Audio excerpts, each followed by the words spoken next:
the 2017 IAS conference on HIV science, there was a presentation on antivirals and pregnancy. And within this presentation, it was actually a series of several presentations, short presentations on various studies that have been done recently within the topic of antivirals and pregnancy. So I'm just going to give you a brief overview of the studies and what some of their results have shown. The first study that they talked about was titled Methods of Gestational Age Assessment Influence the Observed Association Between ART Exposure and Preterm Delivery, a prospective study in Cape Town, South Africa. Now, the significance of the study is that the current body of research is showing conflicting findings on whether or not infants' exposure to their mother's ART influences the rate of preterm delivery. So that's what this study set out to look at. Within the study, the researchers compared HIV-infected women and HIV-uninfected women, and they measured their gestational age, or how far along they are in the pregnancy, with 3 different methods: via ultrasound, via symphysis fundal height, SFH, which is literally measuring the height of the uterus as it grows all throughout the pregnancy, and the third, LMP, or last menstrual period, counting how many weeks along the woman is based on when she says was her last menstrual period. And within this study, the research has shown that HIV positive women are more likely to deliver prematurely. However, they also found that among those women who were on ART before they got pregnant and between those who started it while they were pregnant, there was no significant difference in the rate of preterm delivery. So this is a promising finding for those concerned about the effects of ART on delivery. However, one of the most significant findings was that between the 3 different methods used to measure gestational age, for the women whose gestational age was measured using the last menstrual period method, they had a much higher rate of preterm delivery between the other method, which is suggesting that this is not a very accurate method to use to calculate the gestational age, which is what's affecting the numbers of what the rates of preterm delivery are, because they're not really being able to measure it, just how preterm is preterm for these deliveries. And this show that there is a need for standardization in gestational age measures. However, this is probably difficult, especially in more impoverished areas like in Africa without as many resources. They probably don't have ultrasound machines, etc., and have to rely on these other alternative methods of measuring gestational age. The next study was called POISE, which is short for Pregnancy Outcomes and Infant Survival in the Era of Universal HAART in Africa.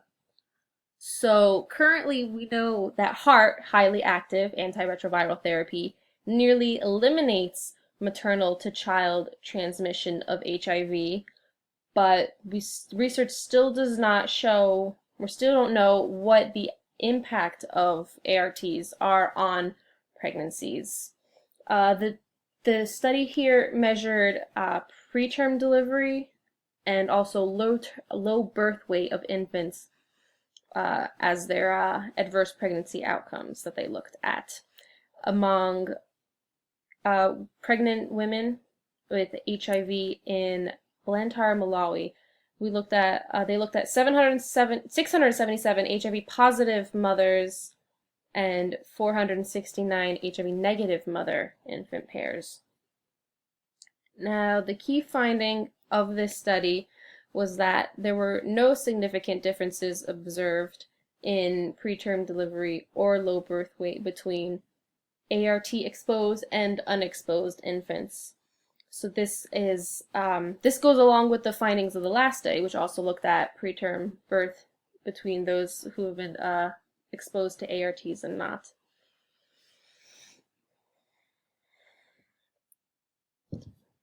However, for this study, they measured another method of gestational age, which was the Ballard score, which is where you evaluate the infant and assess it on several different physiological and neurological measures to calculate how old its gestational age was at the time of birth. Next, they had the ARV drug concentrations in breast milk, HIV viral load, and HIV transmission to the infant study. Here they looked at the concentrations of various antiretroviral drugs within breast milk of the mother and the blood plasma, and how that affected transmission to the infant. Within this study here on the chart, we have several different antiretrovirals, and here the plasma concentrations have been plotted against breast milk concentrations, and there is definitely a positive correlation between all of them. And this is significant because HIV can be transmitted between a mother and her child who is breastfeeding.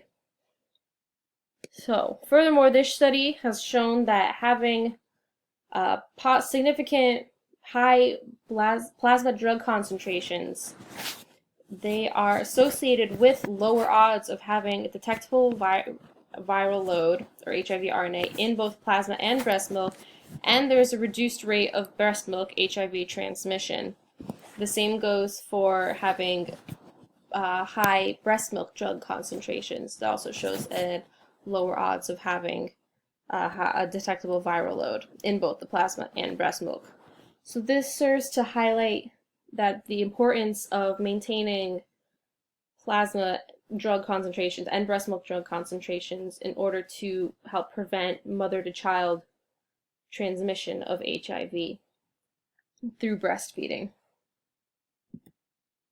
Last, they talked about a study on the stillbirth rates in HIV-infected women delivering in UK and Ireland between 2007 and 2015. This was part of a larger study called the National Study of HIV in Pregnancy and Childhood, conducted on women within the UK. And within the study, they looked at 10,405 births reported to the study, which showed a stillbirth rate of 89 out of those 10,000, which came out to a 0.9% rate of stillbirth, which is significantly higher than the 0.4% rate of stillbirths within the general population. So clearly, HIV positive women are more likely to have stillbirths, and this goes along with the earlier findings that they're also more likely to deliver early as well.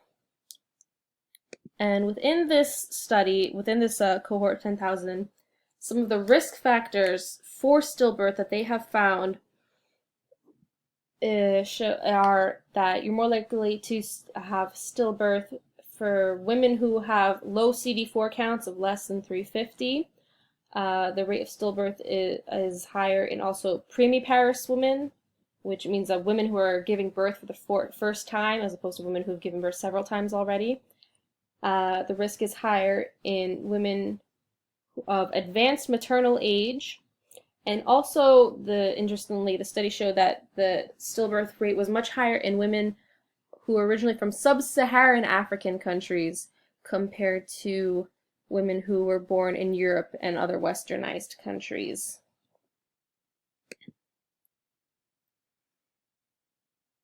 Additionally, the study looked at what kinds of antiretroviral regimens the pregnant mothers were on, and they did not find any significant difference between them.